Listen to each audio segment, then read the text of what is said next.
Either you have an office in the UK or are working with people who are from the UK. I hope that makes sense. That should not stop you from working with them. It should just inform you or assist you, because to be forewarned is to be forearmed. Kathy told us that. Of course, you've seen what is happening in the bank, has happened in the banking sector in this country. Situations of alleged fraud, isn't it? And situations like that, where we have seen situations with how many banks now? 3. Of course, the latest being the previous one, the former previous one, Dubai Bank. Okay, so Dubai Bank, Chase, and Imperial Bank. And those are situations that are currently ongoing. Of course, many people are affected. It's not a good thing. But you can see what the CBK is doing there. They are attempting to come up with reinforcing the whole arrangement. At this point, I'll allow Kathy to just mention, and it's okay to say it from there, the situation around the medical situation. What is the corruption, the issues there? Medical, globally, not even just in Kenya. Allow me to speak it on a global front. How many of you in this room are aware that there are man-made diseases? How many of you in this room are aware that there are man-made diseases? Do you know? Laboratory manufactured diseases. Biological weapons. Biological weapons, laboratory manufactured diseases. Do you know that? If you don't, please do know that. So what happens, it's man's inhumanity to man. The elite, they manufacture, they create a drug. I'm not saying this is exactly how it happens, but it's just one way. A plane can come here flying, but it's spraying. You see the way you do the crop spray, yeah? That could be one of it. And then thereafter people fall sick. What will they say? There's an outbreak. What happens? We need vaccines. Vaccines don't come free. Just true or false? Government will pay another government to supply the vaccines. That's exactly what's happening. So did you look at it in that angle? Did you know about it in this angle? Zika virus. Zika virus, Ebola. Research right now, Ebola is, people are saying it's man-made. Zika virus, man-made. AIDS. Okay, so I just needed to talk about Thank that. you. But yeah, so they create diseases, prompt you to go to the pharmacies and doctors, you then start paying for things that has been created by man. Yeah. And imagine now you're the one supplying those drugs. Eh? Kichungunya. Yeah, I mean, and so the issue here really is that you as a business person, and we are coming to ethics just now, have to understand that at any one point, it's your call. It's really, you have to make a moral decision, really. Either you go the money way or the moral way. It's that simple, yet that complicated, okay? But also, if you would remember, in education, like we just mentioned earlier, situations are coming out clear that some people even buy marks, correct? People buy grades. A. Not certificates, grades. Not your certificate is the end. Grades ni hapa katikati. Hapa katikati. It was in the newspaper. What was in the newspaper, Sarah? Somebody's son was given the grades. Was given grades. Given or sold for? From the start, they showed how the Yes. son was awarded the grades. Okay. So eventually he got the degree, but he never started. Oh, never went to school but got a certificate. Oh, that is an illiterate graduate. Yeah, because they graduated, but in context they have no context. Yeah. But I always tell people. No. But unless you have evidence, my dear, you have evidence. After tea, when we're having tea, I'll give you. But the concept you're getting, that is very easy to then have a situation like that. And I was going to say that for me, I think we just glorify grades and certificates, because how many people don't have these things and they're doing as well? Yes. Yeah. So it's really pressures people put on themselves that doesn't really have to be. There are so many people, I would say, are illiterate. And when I say illiterate, I'm not saying because they didn't go to school, but they can be considered illiterate. But doesn't mean that success and literacy have to go together. Especially that's my feeling. In fact, let me now tell you again a very personal, this is Kairo's personal theory. Kairo, not Victorian, Kairo. The more school you go, the more less you are innovative. Because education kills creativity. And I have evidence. Did Bill Gates finish university? No. That is my evidence, as an example. And I can tell you so many others never went to university. Because the more school you go, the more creativity is. Some of you have done business very well, but it's a business you never had new information on before you started. Others have gone to school in that business and cannot do what you do, in that sector, but cannot do what you do. Someone will go and do hotel and management, but cannot run a kitchen. You can just be cooking food in your house, but tomorrow you are doing outside catering, event organizing. You get my point? That is a very personal thinking, but I'm sure I'm not very far. The fruit doesn't fall very far from the tree. I may not be very wrong. Now, how do we mitigate corruption? And when I say external, yes, sir. Before you go. Yes. Okay, I had a question. Please ask, and please speak up. Okay, let's say maybe I have one attender to supply maybe some computers. Yes. And maybe you are the procuring yes. entity. Maybe I don't know where maybe I can find the computers. Yes. But you have an idea. Yes. Where I can find them. Mm-hmm. Then you assist me, and you tell me maybe you can go somewhere and look for those computers. You'll find them there. So if I go there and find them, then I come back to you. Maybe I give you something. How do you call What that? is something? No, call it the right name. Not, something is not something. Appreciation. What is some- some kind of appreciation? Uh-huh. What would you call that? Number one, we will never have that transaction with me, if I'm the procuring entity. Because you come to me as the one who can offer, deliver the service. So my work is to confirm or validate that you can meet that requirement. Now, when you come to ask me where you can get this, then already that tells me you're not the right person. That was just an example. And that is an example I'm answering. To just tell you that we cannot arrive at that issue. However, assuming now you know that's your business, you can actually deliver. And you deliver. We are coming right now to explain where that is called gifts. What you offer is gifts. There is a way gifts are accepted and there is a way gifts are not accepted. Just give me a few minutes, we are getting there. Okay? Thank you, sir. So, we are saying, how do you reduce or eliminate corruption? Can you eliminate or can you reduce, by the way? Can you eliminate? Eliminate means we cannot have corruption. Oh, we cannot have a situation where there is no corruption. Zero. Wait a minute. Wait. Let me ask the question because I think we are not together. Someone says Norway is a leading. Leading in what? In terms of volume of corruption, it is the lowest. Thank you. Lowest means there is presence. Only that it is. So I'm asking, can you eliminate or can you reduce? Reduce. I think so. But in Singapore, I heard there is no this like anti-corruption. People there just know, they just do the right thing. Even if you are in public office, you do what's right. Correct.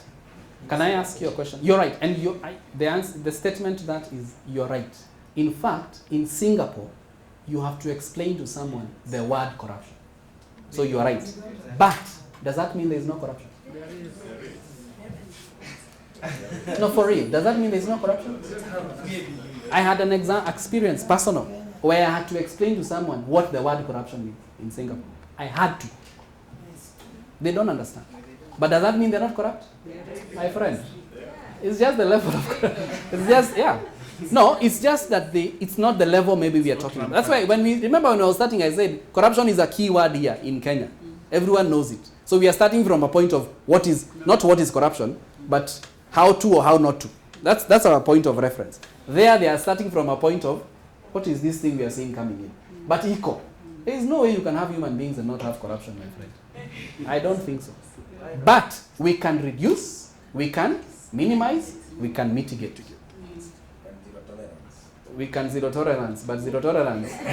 We need to, even that zero tolerance. Yes, ma'am. Just asking, in our businesses, what can we do? Let's say, let me just give an example of somebody who is doing outside catering. Outside catering? A company calls you, we are having a training in this one, you have to do for us and tea. Then somebody from the procurement asks you for kitu kidogo. then you say you don't want to give, then you lose this business because you are not giving. And then tomorrow another company calls you and you lose. So within a week you've lost 5 businesses. What are you going to do in that case? The answer is in the room. Yeah? Stay faithful. Stay faithful. True? What do we live Have in? morals. What do we live in? Because, for example, Now, did you all get the question?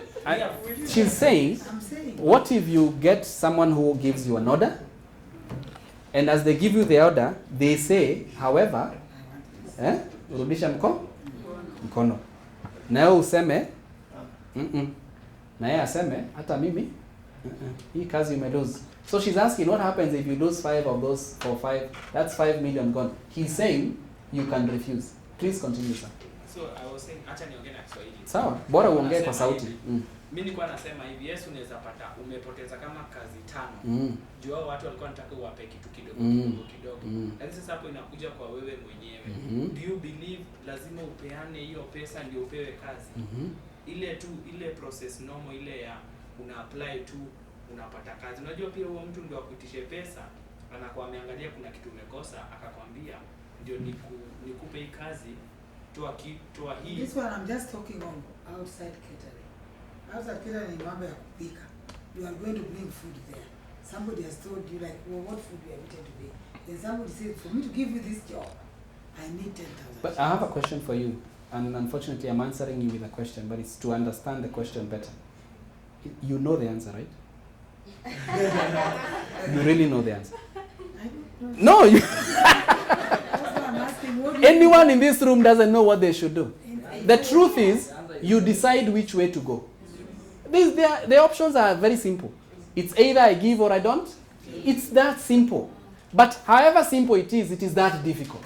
Depending on how your that's why worldview I'm is. asking, if you refuse today, tomorrow you refuse. Then within 1 month, you have got no jobs. The jobs you have got, you have refused to give 10,000. But these jobs were 200. You have refused to give 10. So you've lost 200,000 You've or lost 2 million. a million shillings because of 40 or 50. What's going to happen to you? I like that. You survive. Someone says you survive. Tomorrow, this other person gives and goes on. And your company is blacklisted. And you go there. You're blacklisted for what? For not giving. Yeah, for not Oh, for not giving. Compliance. Compliance. You're not compliant. What do you do? Yeah. So yes, Sarah. I think if it happens to you, I would Are you saying if or it has? Sorry, I- it's okay. Endelea. If it happens to me, I think what I can do is to try and elevate them. Most likely because maybe I really need this business. I would look, why do I have to do it? And if I have to do it, I keep on moving away from these people who are asking me for the price. Till to where I can sustain my business without starting. Okay. But maybe for a starter, it can be very difficult. I don't know how they can go about it. Incidentally, it's a lie that it can be difficult at the start. Even when your business grows, the level of bribe increases. Because now you're looking at a bigger business and in billions of shillings. You get? For you to switch to I get you, yeah. I get you. So someone else, what do you do to answer? Yes, sir? And speak up. I think you just be wise. And what is that? There's something you're telling us. Tell us. What the Bible says. Hey. Be wise like that. No, tell us. You're the one telling. No. Now interpret what that means. We have heard you, but interpret what you're saying. Just be wise like a serpent. Which means? It means, what does serpent do to be called wise? Just be smart. You're doing business. Yes. Which is what in this context? No. You know you're... Wisdom profiteth man. So in this case, then wisdom is you don't do the job, Sindio? You're saying you do the job and you give. So you see, that's what you always wanted to say. That you do the job, but you give. Anyway, let me put it this way. Can I call you class? Class, let me put it this way. That is a personal decision. And it is not true. It is the one asking you for the bribe. That is a lie. It is your decision. Whether to give or, that is your personal decision. But remember, consequences are never far.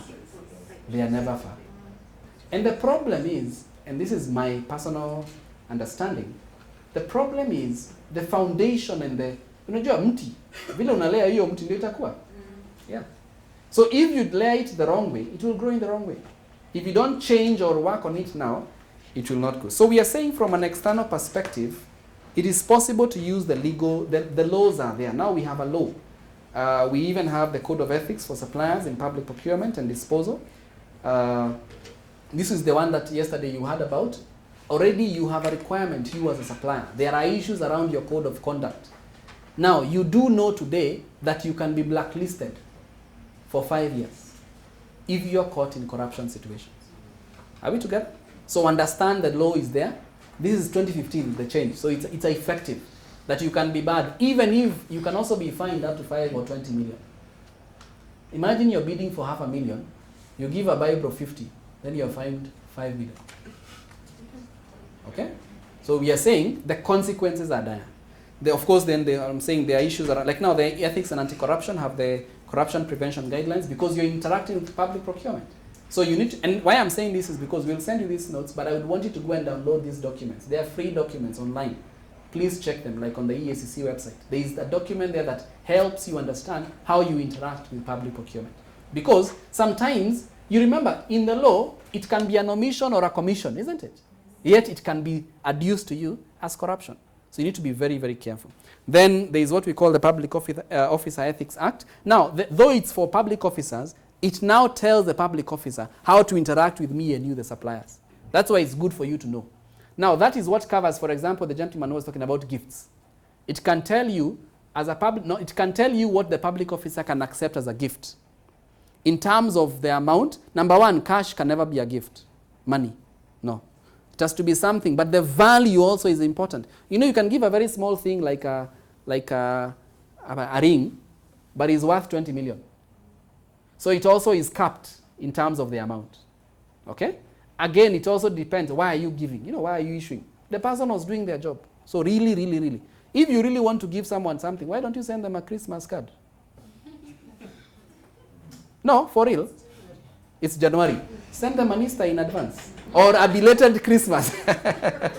Okay? Then there is the anti-fraud policy. And now, these are things that exist. And I already mentioned about the anti-bribery in UK. But I want you to understand, as a country, we have drafted an anti-bribery act. As a country. It's a draft. It's in draft form. Going to Parliament for approval. Now, what that means is most likely it will have the same consequences of like the one in the UK, where even though you're a Kenyan but doing business in Uganda and might be involved knowing or unknowingly in corruption, you can be brought back for prosecution. So it's good you understand that situation. Now, as a business internally, you would have your own codes of conduct, for example. Now, the code of conduct explains, for example, how you interact internally, even amongst your staff. One of the ways you would understand is that your staff can be corrupt, though you are not corrupt.